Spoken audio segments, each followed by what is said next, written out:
Hello, everybody, and welcome back to PFK, the show, Legends League. If you're just joining us, just a little bit of explanation and context here. PFK is a fantasy baseball league called Playing for Keeps. It's a keeper league that I've had the great joy of being in for the last 9 seasons. Coming in for our 10th season, we drafted back in March like all of you did, hoping to have a fantasy baseball season. Back when we didn't know if there was going to be baseball, we thought maybe there'd be a half season.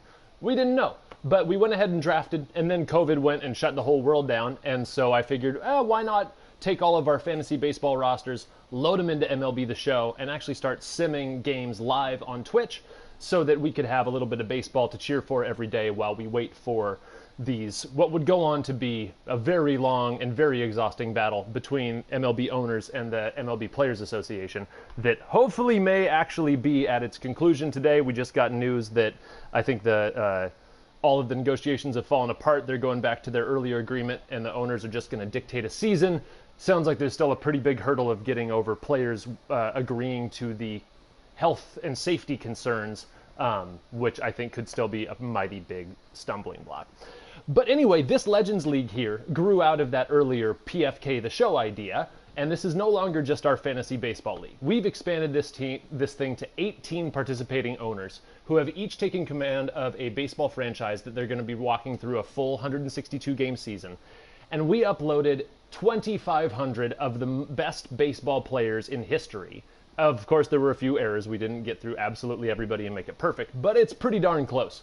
And we held a gigantic snake draft back on July 9th. Took us 6 days of all-day slow drafting, but we did it, and we built out 18 teams of 26 players apiece, and these are the results.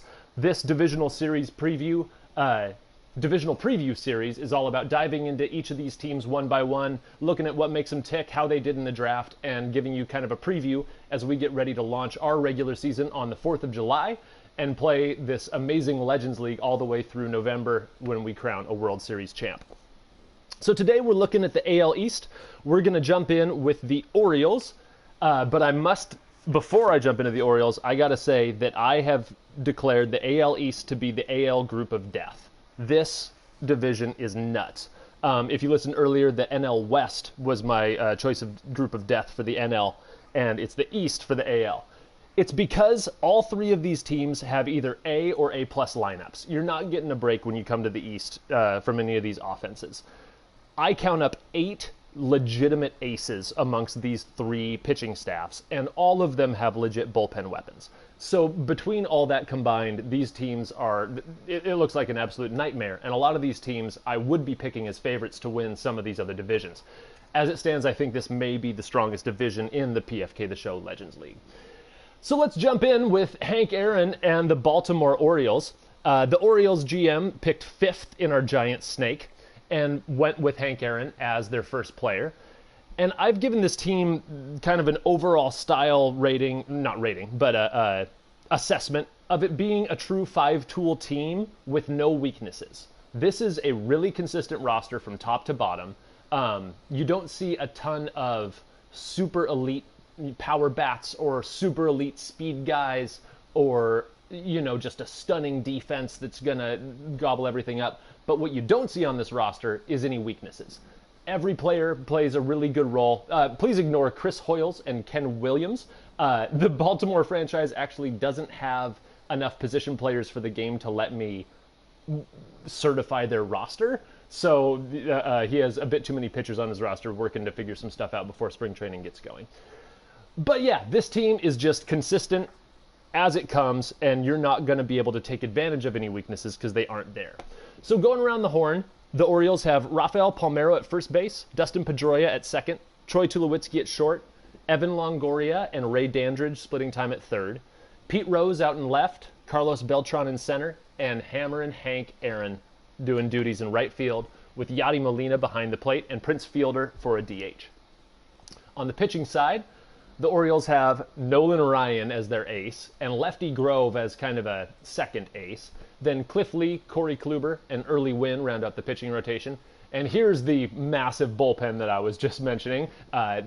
Sadly, they're going to have to remove 2 of these guys and replace them with bats so they can actually play the game. But bullpen is at an absolute premium at this point in our league, so I think he's going to find no shortage of takers if he wants to sell any of these arms and get deeper on the offensive side of the ball. Of course, the big highlight for the Orioles on the pitching staff, other than Nolan Ryan and Lefty Grove, is Mariano Rivera and Andrew Miller, who are going to be locking down the back end of perhaps the gnarliest 8-9 combo that we have in the Legends League. So the Orioles, my favorite picks for them were grabbing Lefty Grove in the 4th round when not too many true aces were still on the board was a good get. So they really have that 1-2 combo for a playoff run. Looking over here on the bench, the Orioles grabbed Joe Carter in the 22nd out of 26 rounds. And his contact and power against lefties really proved that he should have gone a lot earlier. This guy isn't going to play every day. It doesn't make sense to play him every day without being an elite defender and being such a liability against righties. But oh my goodness, those stats against left-handed pitchers give the Orioles a weapon that not many other teams have, especially when paired with Prince Fielder, who has the complete opposite platoon split, and they can maybe split time at DH. I don't know what the manager is thinking of doing at this time, but I see that as a really gnarly weapon.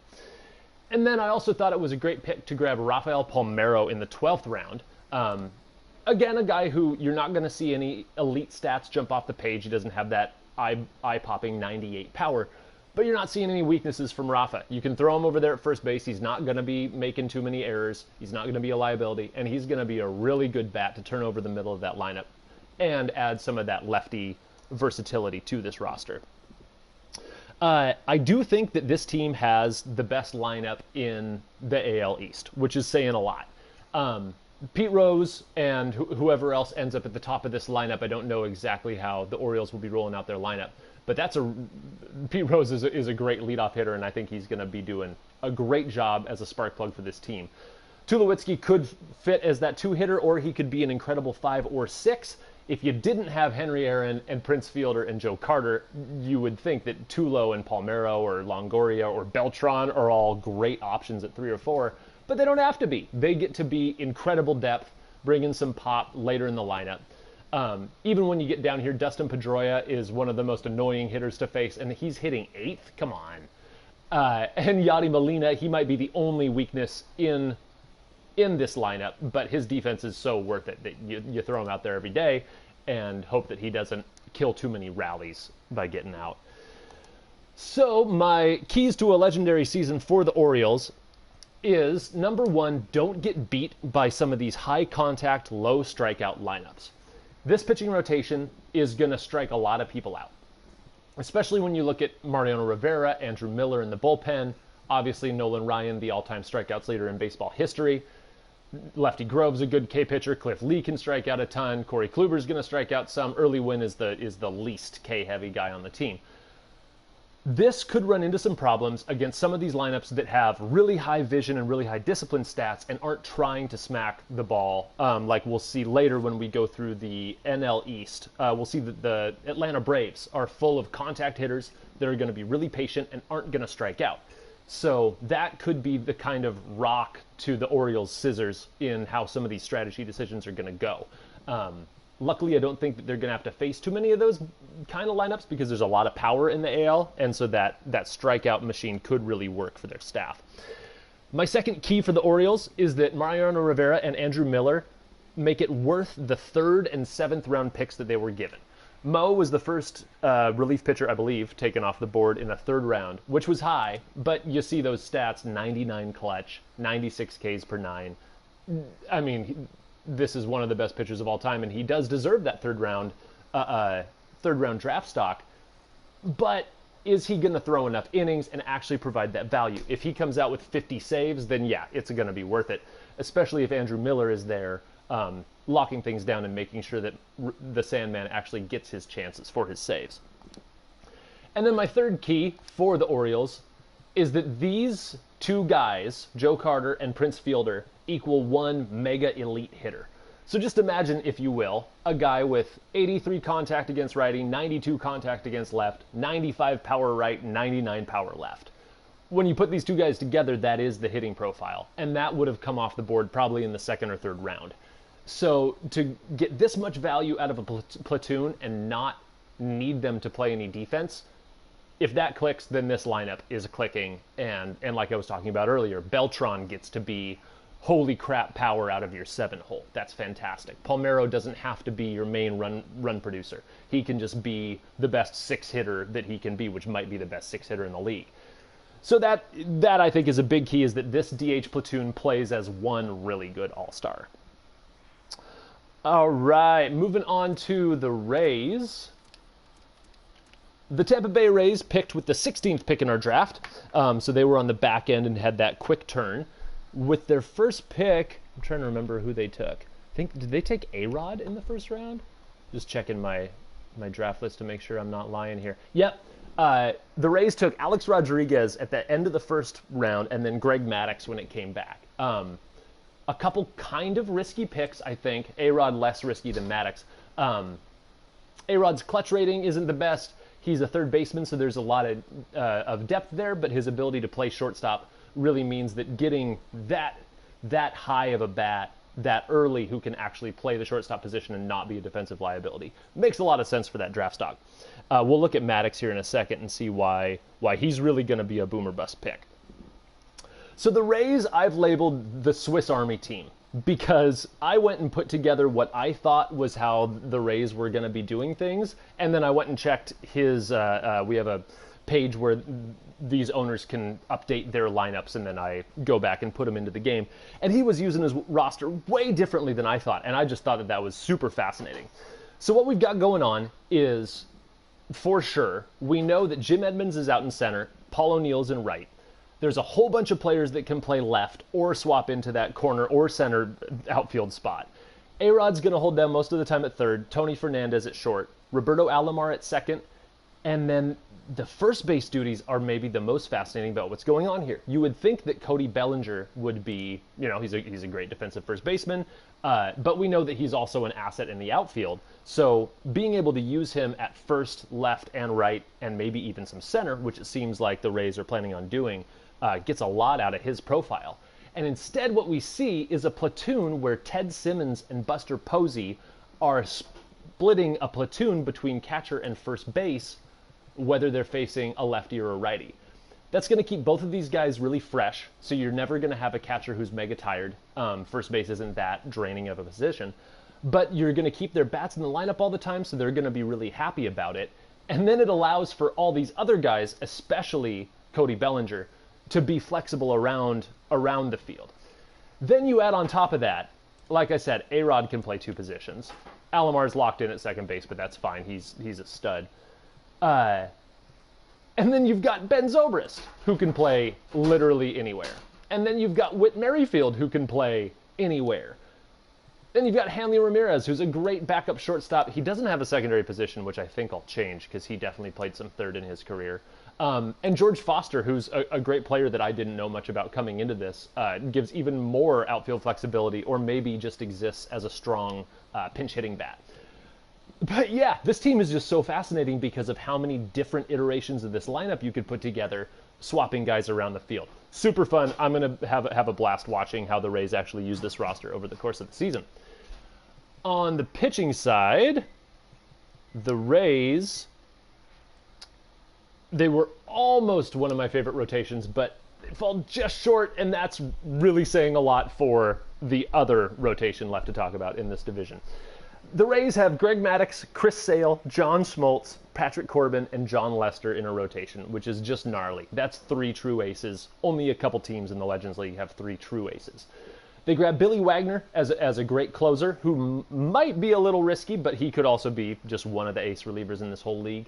Dan Quisenberry as a fantastic second bullpen stud, and then a raft of a bunch of other great pitchers who could all pitch up into some really incredible potential, as well as keeping Adam Wainwright and Dallas Keuchel there as some extra depth for the rotation. So I wanted to dig in on Greg Maddux because he's a really fascinating pitcher for this game. We all know that Greg Maddux in real life is probably the greatest command master to ever throw a pitch in Major League Baseball, and one of the best fielding pitchers to ever walk on the mound. but he doesn't throw all that fast. And I think this game does a pretty good job of approximating his pitch arsenal, which is everything in the 80s, circle change down into the high 70s, can sneak a fastball up into the 90s maybe every once in a while, but that's not really his bread and butter. And then you see in his stat attributes, a 99 walks per nine means he's never issuing a walk, especially with that 93 control. His walk numbers are probably going to lead the league. 95 home runs per nine means that if he's allowing fly balls, they're not going very far. 92 hits per nine means he's going to be getting a lot of weak contact. He's got the stamina to last really long. He's got the clutch to get out of jams when people do get on base. And then there's that 70 Ks per nine. That's a worryingly low number for the show, but the rest of the skill set is so elite, I don't think it's going to matter. That just happens to be the one peril that I could see befalling this pitching rotation, and what keeps it from at least myself naming it the best rotation in the division. Either way, that just adds to how fascinating of a team this is going to be to watch. Might not even matter that much, because Chris Sale right behind him is a strikeout machine and could be an absolute ace's ace in this league. And I thought that everybody was sleeping on John Smoltz in the draft. I'm going to get to the Rays' best picks here in a second, and I'll go ahead and mention that John Smoltz in the 7th round, I just kept seeing his name fall and fall and fall, and I was thinking, who's going to take Smoltz? Like, this is ridiculous. And as we pointed out a couple other times on these previews, maybe there's not some of these attributes that are just eye-popping. You know, you don't see that 96 K per nine stat. But there's no weaknesses here. His control's a little low, his break might be a little low, but when you've got high 80s in just about everything else, you're going to be happy with the results. And I think Smoltz with his 5-pitch mix is going to be maybe a secondary ace as a floor and has the upside of being an actual ace-level performance. So best picks for the Rays, like I said, Smoltz in the 7th round was fantastic. And then I thought that the Rays made a couple other great picks early in the draft. Grabbing Robbie Alomar in the 3rd round, who was a guy who I thought could have gone maybe in the 2nd, but definitely shouldn't have gotten through the 3rd. Second base is a mega thin position when it comes to strong bats who aren't completely bereft of power. There's a lot of these second base guys that played back in old-timey baseball that have high contact stats, but they don't have the vision or the clutch or the power to really back it up to be a top-of-the-order kind of bat while providing that fielding skill. So getting arguably the best second baseman in this whole Legends League class was a really, really good pick for the 3rd round. And then Cody Bellinger in the 5th, another guy who I thought fell a little bit too far. The power stats against righties, which is the strong side of any platoon you're going to be facing. I think there's also, I haven't done the math to check it out, but I think there are more righties throughout baseball history, pitching-wise, than there are in the game today. So having a guy in your lineup whose platoon is stronger against right-handed pitchers, he's going to get more at-bats against righties by a huge chunk.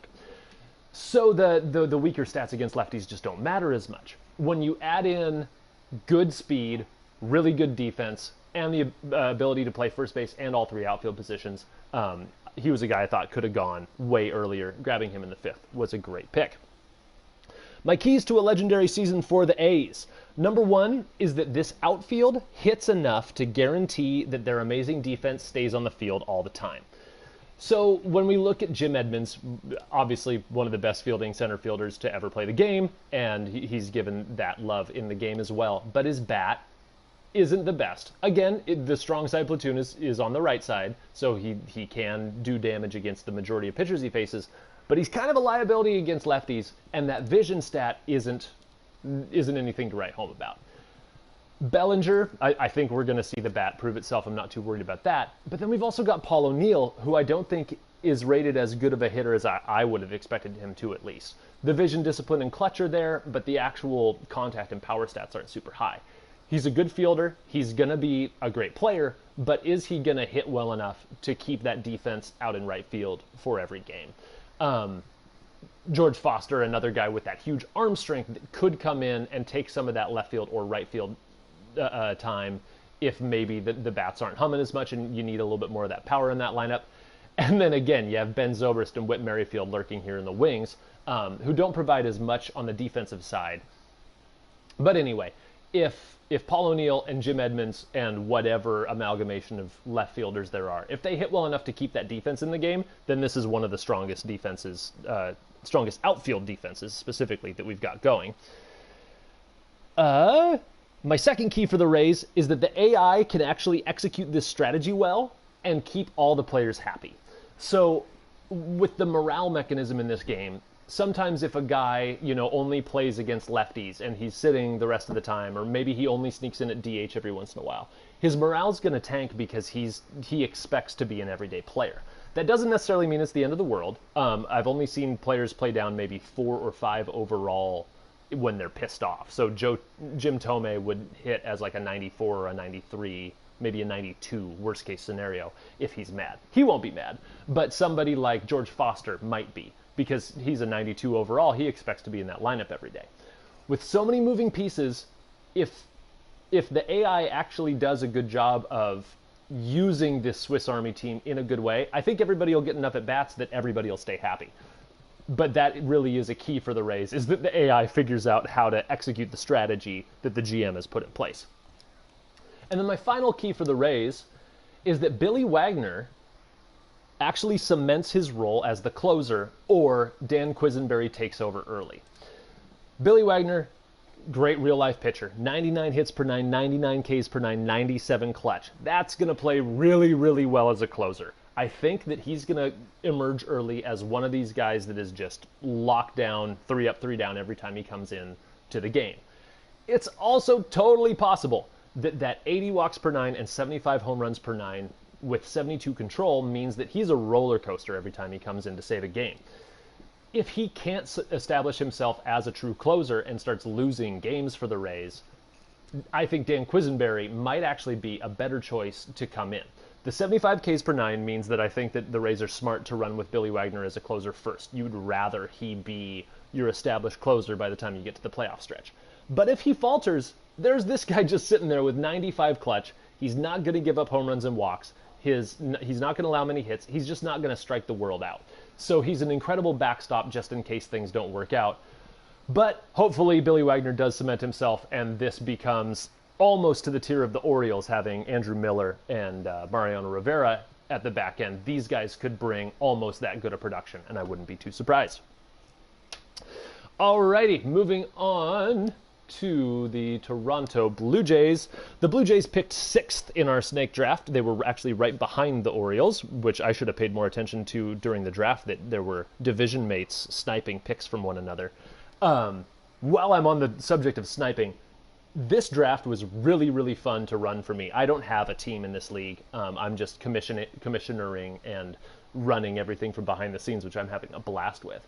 But what was fun during the slow draft is that people were sending me their picks way ahead of time. And then I got to laugh with maniacal glee when somebody's pick got sniped right before they would come up.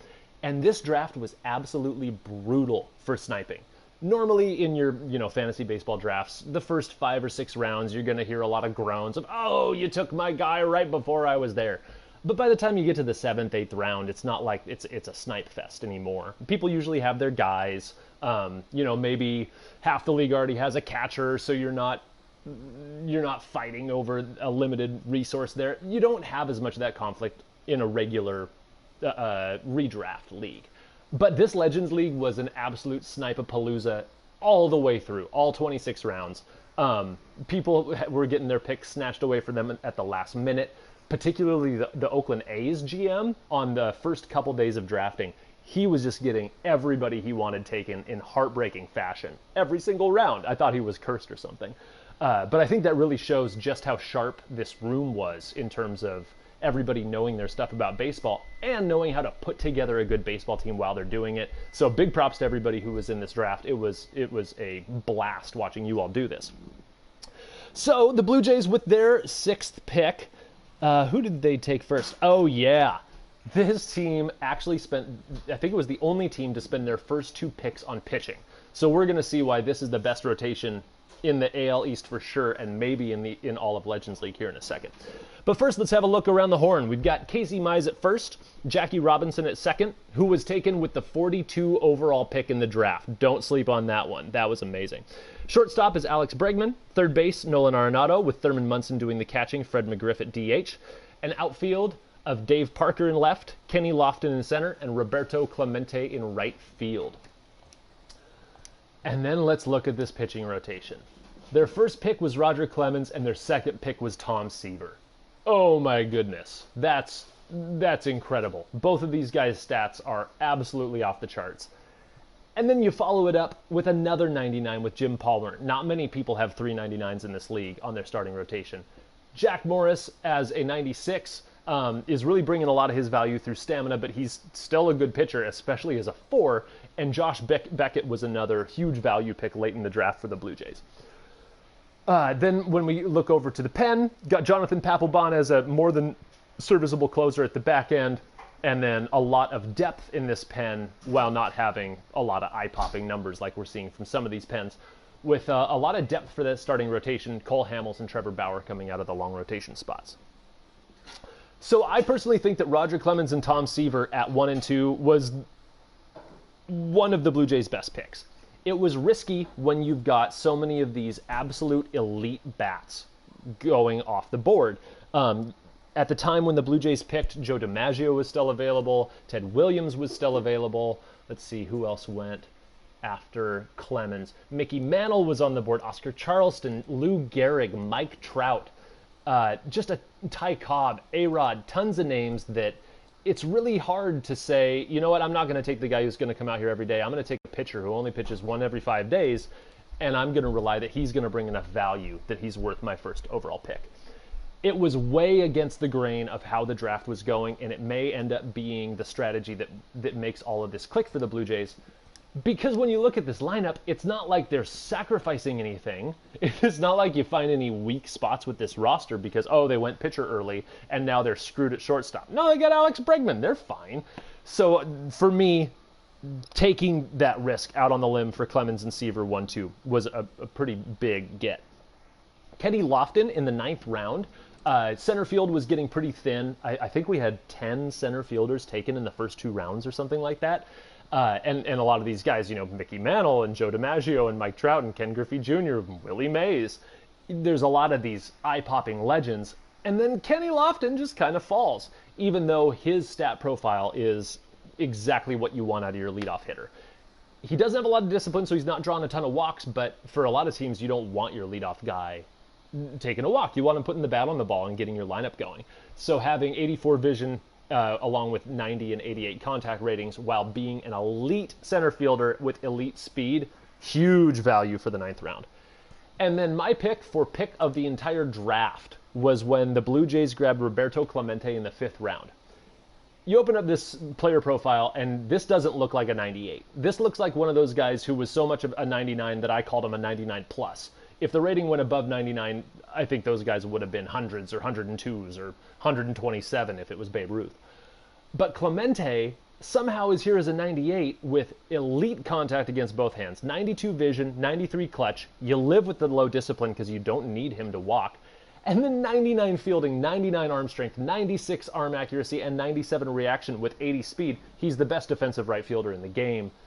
That was just a huge value. While I was watching this draft, I thought Clemente would be a surefire 3rd rounder. I thought somebody would see his value and kind of bring him up over some of these guys who were nominally a 99, but maybe didn't have the skill set that brought as much value.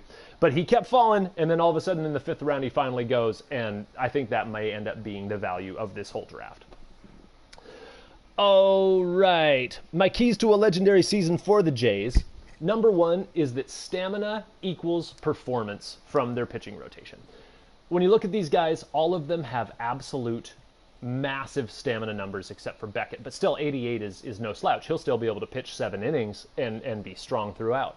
Then you got Cole Hamels and Trevor Bauer with high stats, and then all these relievers even have high stamina. Most relievers have 25 stamina, which means they can pitch 1 inning max. They're not going to get much more out of them. You can't get a 5-out save out of a 25 stamina guy. But Kent Tekulve, 45. Dwayne Ward, 39. Mike Stanton, 35. Mark Davis, 35. Jonathan Papelbon, 30. All these guys can give you an inning and a half. All of a sudden, this bullpen starts to look a little bit different. But I have to wonder, does all of those really high stamina ratings contribute too much to their overall stats? And if you looked at the rest of the overlying attributes, are these guys as good at the pitching talent as they are at eating in innings? So if high stamina does equate to great performance, then I do think that this is the best pitching rotation in the division and possibly in the whole league.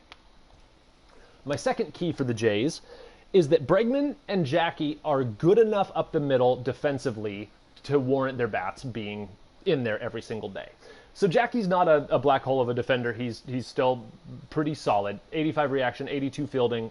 You don't need great arm strength at second base, but the 78 arm accuracy, Jackie's going to be making a few errors out there, and you can almost guarantee that. And then Bregman, who's got a strong arm and great reaction, but he's not the quickest. He doesn't have the arm accuracy, and the fielding stat isn't great. Plus, he's going to be playing out of position at shortstop. I don't necessarily think that's a recipe for disaster, but my key for them is that these two guys play good enough defense to not hurt the lineup too much, because their bats are so valuable that you do need them in there every day. Not that this team doesn't have the depth to swap them out with Luis Aparicio and Harold Reynolds just hanging out on the bench as well. My third key for the Jays is that Roberto Clemente make an MVP run. He's got the tools to actually be in the MVP consideration. He's going to have to hit for a really high average, and he's going to have to play really good defense to get high enough ratings to be in the MVP chase according to this game, because he's not going to have the power numbers. I don't think he's going to hit more than maybe 20, 25 home runs, but I don't think he'll need to. If he can hit 325 as a huge run producer, score a bunch of runs, and bring elite defense from right field, he could put up a 8-9 WAR season and all of a sudden be right there in the MVP chase. If he does play up to that MVP tier that I think he's capable of, well, then he's a first-round value that the Blue Jays got in the fifth, and add to that lights-out rotation. All this adds up to why I think the Blue Jays are the favorites to win the AL East, which is the group of death in the AL. So that's a huge example of just how much I like this team. Plus, you got to look at this. Nolan Arenado hitting 7 against righties. Come on, that's obscene. It's going to be amazing. Something about him in a Blue Jays uniform doesn't quite look right to me. If there's anybody in the chat that wants to see any stats or anything, I'm going to switch over to the NL East here in a second. But give me a holler. Oh, right. We got to go look at Kirby Yates for the A's. Let's swing on over here.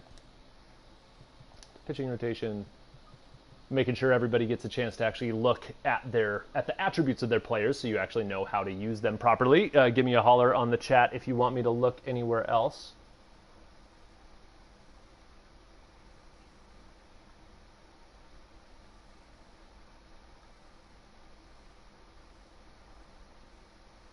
Blue Jays bench stats coming up. I've spent so much time in this roster movement screen. Vernon Wells, super solid front to back. Matt Holliday, super fun player. Should be given more power, but it's too late for that now.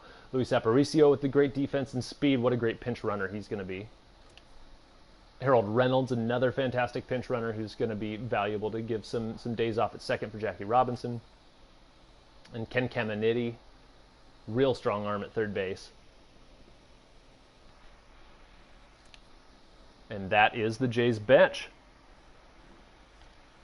All right, and then the other teams in the division, the cupcake teams, it's really surprising to me that nobody chose to be the Red Sox or the Yankees in a Legends League, because, you know, these are probably the two most legendary teams in terms of international recognition and whatnot. But I'm really pumped that I get to run them as non-participant teams, because we're taking, obviously, the remaining legends who played for each of these teams that didn't get drafted are still going to be there. So, you know, Mo Vaughn is still going to be in the Red Sox system. And then we're adding to them, the Red Sox are going to be old-timey players from, you know, the 1880s up until the 1920s-ish. The cutoff is a little murky. And then the Yankees are going to be post-war era players. This is guys from the 50s and 60s, as well as guys who played for the Yankees. I don't know what Austin Jackson is doing there. He definitely does not deserve to be in this lineup. But it's going to be really cool era teams, and putting all the old-timey guys on the Red Sox and the post-war guys on the Yankees, I thought that fit their, when they were really epic, fun teams in the history of baseball as well. I mean, you have to go back pretty far for the Red Sox to win a World Series before their recent one. And then while we're here, let's have a peek at the remaining minor league systems for our participant teams that have nothing to do with actual performance. It's just going to be fun to watch Wander Franco hit in front of Austin Meadows with Corey Dickerson and Kevin Kiermaier in the lineup in Double-A. Yes, please. So we got Blue Jays, Edwin Encarnacion in Triple-A with Brandon Nimmo shouldn't be on here. Get him back to the Mets. Players got tossed around as I've been readjusting these rosters over the last few days. And over to the Orioles minor leagues. Adley Rutschman, surprisingly, is an 80, which is gnarly. He's clearly not a good enough bat to do anything, but I'll be keeping an eye on him in Double-A, because that's just fun, because I can't resist prospects. Okay, I'm going to close this down and come right back with the NL East in just 1 second.